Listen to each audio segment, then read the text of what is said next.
প্রিয় শিক্ষার্থীরা, আজকের পাঠে তোমাদেরকে স্বাগত জানাচ্ছি। আজকে আমরা পড়বো মূলত অষ্টম অধ্যায় থেকে। তো আমরা শুরু করি। এখানে প্রথম বিক্রিয়াটা একটু খেয়াল করো। নাইট্রোজেন প্লাস হাইড্রোজেন উৎপন্ন হচ্ছে 2 অণু অ্যামোনিয়া প্লাস এখানে 92 কিলোজুল তাপ। আবার আরেকটা বিক্রিয়া যদি আমরা খেয়াল করি, nitrogen plus oxygen plus 180 kilojoule তাপ, এখানে 2 অণু নাইট্রিক অক্সাইড। তো এই বিক্রিয়াগুলির সাথে তোমরা পরিচিত হয়েছো তার আগের ক্লাসে। এই বিক্রিয়াগুলি কি ধরনের বিক্রিয়া? এখানে উৎপাদের সাথে তাপের পরিমাণটা, উৎপন্ন তাপের পরিমাণটা যোগ করা আছে, তাহলে এটা হচ্ছে তাপোৎপাদী বিক্রিয়া। তাহলে এই বিক্রিয়াটা হচ্ছে তাপোৎপাদী বিক্রিয়া। আর এখানে যেহেতু বিক্রিয়কের সাথে তাপের পরিমাণটা যোগ করা আছে, কাজে এটা হচ্ছে তাপহারী বিক্রিয়া। তো এই বিক্রিয়াগুলিকে আমরা কিভাবে লিখতে পারি? অন্যভাবেও কিন্তু আমরা এই বিক্রিয়াগুলিকে লিখতে পারি। যেমন এখানে নাইট্রোজেন প্লাস হাইড্রোজেন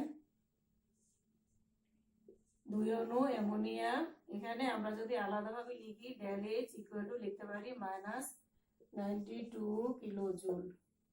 আবার পরের বিক্রিয়াটাকে যদি আমরা লিখি তাহলে লিখতে পারি নাইট্রোজেন প্লাস অক্সিজেন, এখানে হচ্ছে নাইট্রিক অক্সাইড, এখানে ডেল এইচ এর মান হচ্ছে 180 কিলোজুল। তো এখানে এই যে আমরা ডেল এইচ দিয়ে প্রকাশ করলাম মানটাকে, ডেল এইচ কে বলা হয় বিক্রিয়া তাপ। তো সমতাকৃত সমীকরণ অনুযায়ী একটি রাসায়নিক বিক্রিয়া সংঘটিত হতে তাপের যে পরিবর্তন হয় সেটাকে বলা হয় বিক্রিয়া তাপ, এবং বিক্রিয়া তাপকে আমরা প্রকাশ করি ডেল এইচ দিয়ে। তো আজকে আমরা মূলত পড়ব বন্ধন শক্তি হিসাব করে, বন্ধন শক্তি হিসাব করে রাসায়নিক বিক্রিয়ায়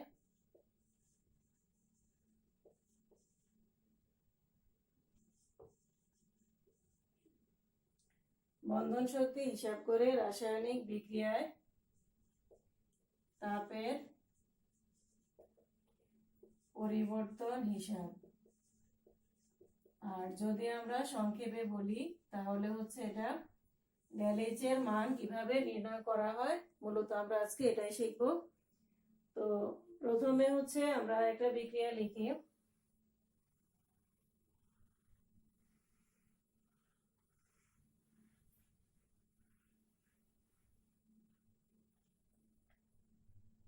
বিক্রিয়াটা হচ্ছে C2H6 প্লাস ক্লোরিন, এখান থেকে উৎপন্ন হয় C2H5Cl প্লাস হচ্ছে হাইড্রোজেন ক্লোরাইড। তো এই বিক্রিয়াটাতে বিক্রিয়া তাপের পরিবর্তন হিসাব করো। যদি প্রশ্নটা এরকম হয়, বিক্রিয়াটিতে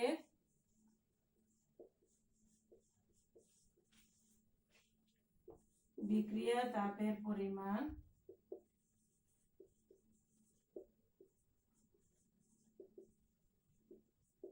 হিসাব করো। যদি প্রশ্নটা এরকম হয় তাহলে আমাদের প্রথম কাজ কি? প্রথম কাজ হচ্ছে এখানে আমরা বন্ধনগুলি দেখাবো। প্রথমত যে কাজটা করতে হয় সেটা হচ্ছে উভয় দিকে সমতাকরণ করা আছে কিনা আগে আমরা এটা দেখবো। যদি না থাকে আমাদের সমতাকরণ করে নিতে হবে।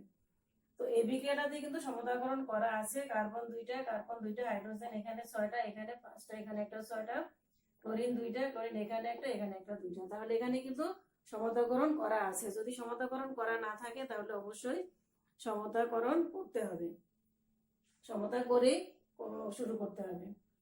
তো এরপরের কাজ হচ্ছে বন্ধনটা দেখানো। তো এটাকে যদি আমরা বন্ধন হিসেবে দেখাই তাহলে এখানে কার্বন 2টা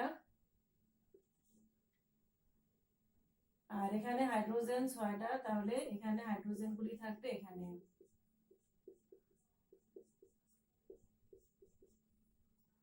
প্লাস ক্লোরিন ক্লোরিন থাকে একক বন্ধন হিসেবে, এটা আমরা এরকম দেখালাম।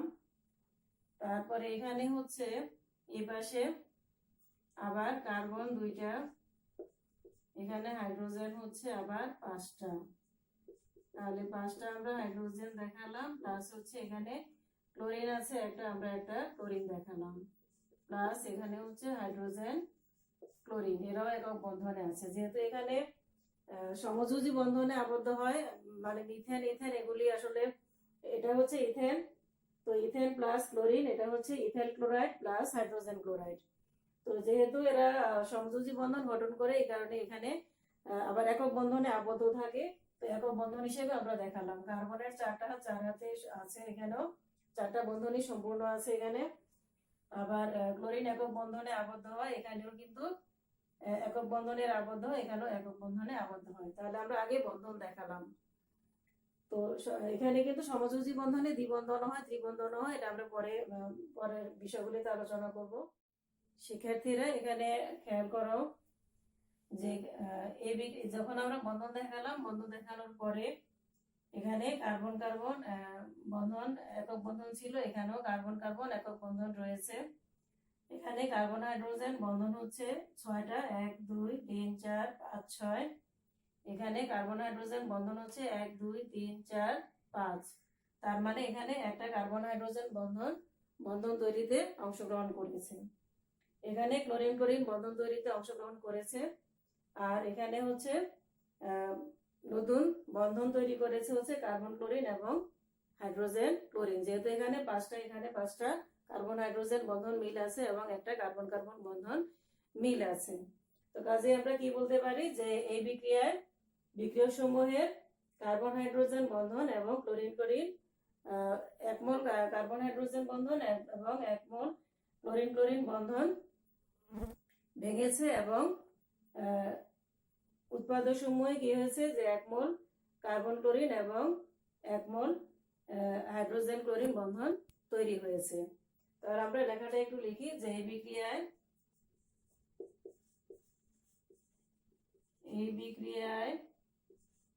বিক্রিয়ক সমূহের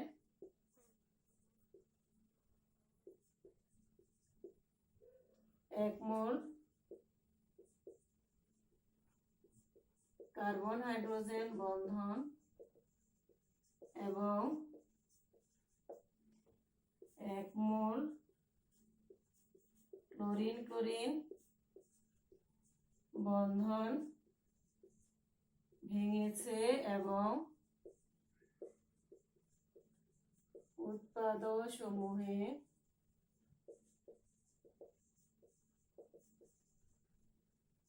1 মোল কার্বন ক্লোরিন এবং 1 মোল হাইড্রোজেন ক্লোরিন বন্ধন, 1 মোল কার্বন ক্লোরিন বন্ধন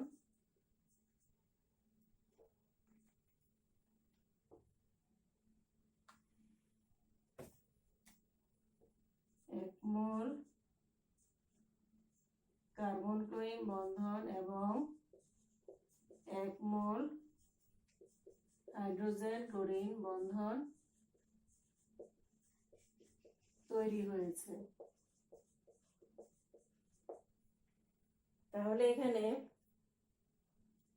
কার্বন হাইড্রোজেন বন্ধন শক্তির মান কত, ক্লোরিন ক্লোরিন বন্ধন শক্তির মান কত, বা এখানে কার্বন ক্লোরিন এবং হাইড্রোজেন ক্লোরিন বন্ধন শক্তির মান কত, এই মানগুলি তোমাদের বইয়ে দেয়া আছে 175 পৃষ্ঠায়।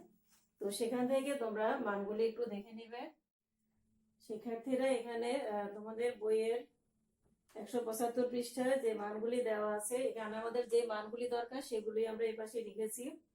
যে কার্বন হাইড্রোজেনের বন্ধন শক্তি হচ্ছে 414 কিলোজুল পার মোল, ক্লোরিন ক্লোরিনের বন্ধন শক্তি হচ্ছে 244 কিলোজুল পার মোল, কার্বন ক্লোরিন বন্ধন শক্তি হচ্ছে 326 কিলোজুল পার মোল, হাইড্রোজেন ক্লোরাইড বন্ধন শক্তি হচ্ছে 431 কিলোজুল পার মোল। তাহলে এখানে বন্ধন ভেঙেছে হচ্ছে কার্বন, হাইড্রোজেন এবং ক্লোরিন, ক্লোরিন। তাহলে আমরা এবার লিখবো বিক্রিয়কগুলোর বন্ধন ভাঙার জন্য বিক্রিয়কগুলোর বন্ধন ভাঙার জন্য প্রদত্ত মোট শক্তি, প্রদত্ত মোট শক্তি এখানে ছিল কার্বন, হাইড্রোজেন এবং ক্লোরিন, ক্লোরিন।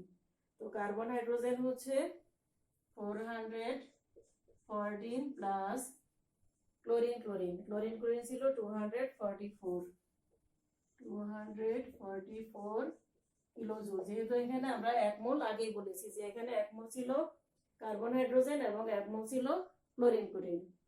তো কাজে এটা যোগ করলে যোগফল আসে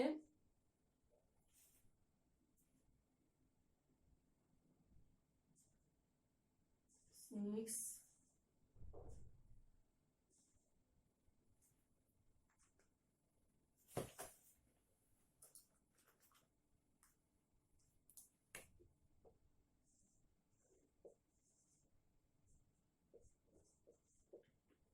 658 কিলোজুল। এবার হচ্ছে উৎপাদকগুলোর বন্ধন তৈরিতে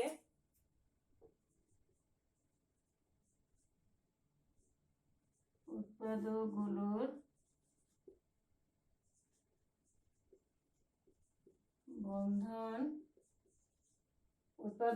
বন্ধন তৈরিতে তৈরি হতে নির্গত মোট শক্তি, বন্ধন তৈরি হতে নির্গত মোট শক্তি। আর আরেকটা কথা হচ্ছে এখানে বিক্রিয়কগুলোর বন্ধন ভাঙার জন্য প্রদত্ত মোট শক্তিকে যদি আমরা B1 দিয়ে প্রকাশ করি, উৎপাদকগুলোর বন্ধন তৈরি হতে নির্গত মোট শক্তিকে আমরা যদি B2 দিয়ে প্রকাশ করি, তাহলে B2 ইকুয়াল টু হবে এখানে কার্বন, ক্লোরিন। কার্বন, ক্লোরিন হচ্ছে 326 প্লাস এখানে হাইড্রোজেন ক্লোরাইড হচ্ছে 431 কিলোজুল। তাহলে এখানে যোগ করলে আসে হচ্ছে 757 কিলোজুল। তাহলে এবার আমরা বের করব বিক্রিয়া তাপের পরিবর্তন। তাহলে বিক্রিয়া তাপের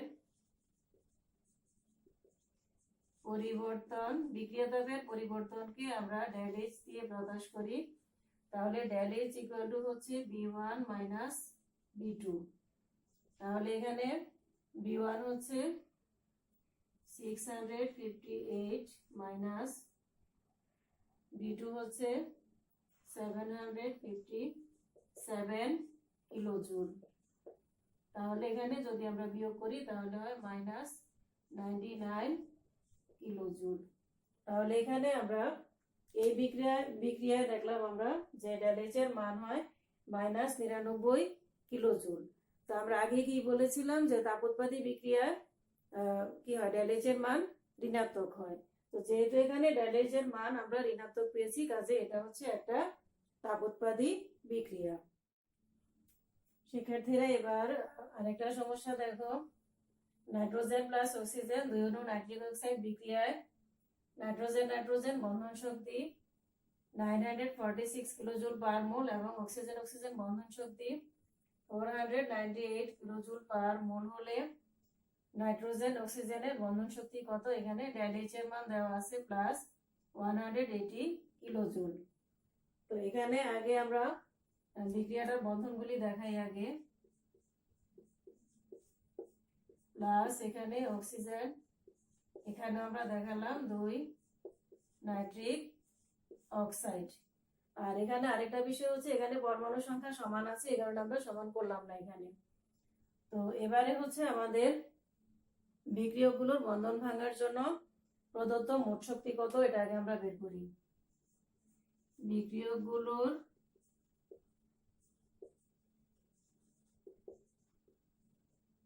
বন্ধন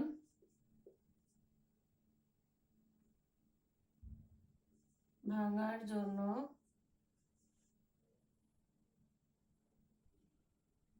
প্রদত্ত মোট শক্তি।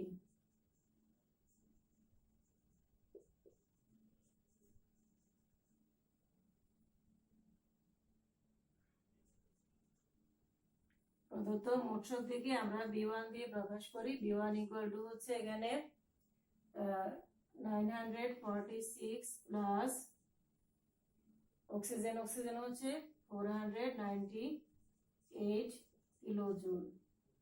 তাহলে যোগ করলে আসে 1444 এবং 4 কিলোজুল। এবার হচ্ছে উৎপাদের বন্ধন তৈরি হতে, যেহেতু উৎপাদও এখানে একটাই, তাহলে উৎপাদের বন্ধন তৈরি হতে নির্গত মোট শক্তি, এটাকে আমরা B2 দিয়ে প্রকাশ করি। B2 ইকুয়াল টু, আমরা এই মানটা জানি না, এটা আমরা বের করব। তাহলে 2 নাইট্রিক অক্সাইড। তাহলে আমরা জানি কি যে ΔH ইকুয়াল টু হচ্ছে B1 মাইনাস B2। তাহলে এখানে ΔH এর মান দেওয়া আছে প্লাস 180, B1 হচ্ছে 1444 মাইনাস B2 হচ্ছে 2 NO। এবারে আমরা কি করব, আমরা এই অংশটাকে, যেহেতু এটার মান আমরা বের করব, এই অংশটা আমরা বামে নিয়ে আসি। তাহলে বা 2 নাইট্রোজেন অক্সিজেন বন্ধন, এখানে এই মানটা ঠিক থাকবে। আমরা এখানে 180 কে ডান দিকে নিয়ে আসবো, এখানে প্লাস আছে, এটা মাইনাস হয়ে যাবে। তাহলে বা 2 nitrogen oxygen Bandhan equal to হবে, এখানে যদি আমরা বিয়োগ করি, বিয়োগফল হচ্ছে 1264, বা নাইট্রোজেন অক্সিজেন বন্ধন হবে, যদি আমরা এখানে 2 দিয়ে ভাগ করি, সুতরাং নাইট্রোজেন অক্সিজেন বন্ধন, এটার মান আসে হচ্ছে 632। সুতরাং নাইট্রোজেন অক্সিজেন বন্ধন শক্তি পেয়েছি আমরা 632।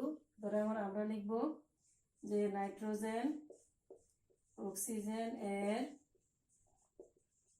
বন্ধন শক্তি 632 কিলোজুল পার মোল।